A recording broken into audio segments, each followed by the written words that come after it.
Congress party మాదిగలకు 2 parliamentary సీట్లు ఇవ్వకపోవడానికి ప్రధాన కారణం మందకృష్ణ మాదిగ బీజేపీకి మాదిగ జాతిని తాకట్టు పెట్టడమే.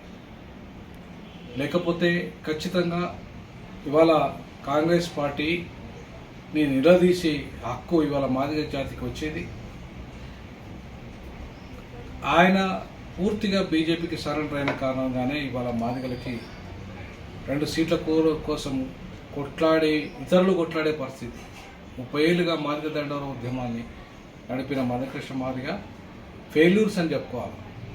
ఆయన ఫెయిల్యూర్ కారణంగా, ఆయన తన ఇష్టారాజ్యంగా తీసుకుంటున్న నిర్ణయాల కారణంగా ఇవాళ మాదిగ జాతి అన్ని రకాలుగా అవమానాలు ఎదుర్కొంటున్నది, వెనుకబడ్డది, అభివృద్ధికి దూరమైంది. కాబట్టి మందకృష్ణే దీనికి ప్రధాన కారణం. ఇక మరొక విషయం ఏంటంటే, రేవంత్ రెడ్డి గారికి రిక్వెస్ట్ చేస్తా ఉన్నాం, ఖచ్చితంగా 2 సీట్లు మాదిగలకు ఇవ్వాలని డిమాండ్ చేస్తాము.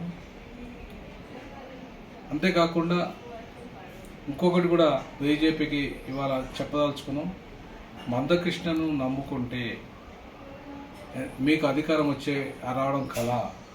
ఎందుకంటే 80% మాదిగలు క్రైస్తవులు, వాళ్ళు ఎవరు కూడా బీజేపీ కోటేయరు. మీరు ఎమ్మెల్యే ఎన్నికల్లో చూశారు, ఒక్క రిజర్వేషన్ సీట్ గెలవలే. నిజంగానే మాదిగల ఓట్లు కనుక బీజేపీకి పడి ఉంటే ఒక్కటైనా ఖచ్చితంగా గెలిచేది. కానీ రిజర్వేషన్ స్థానాలలో డిపాజిట్లు రాలేదు బీజేపీకి.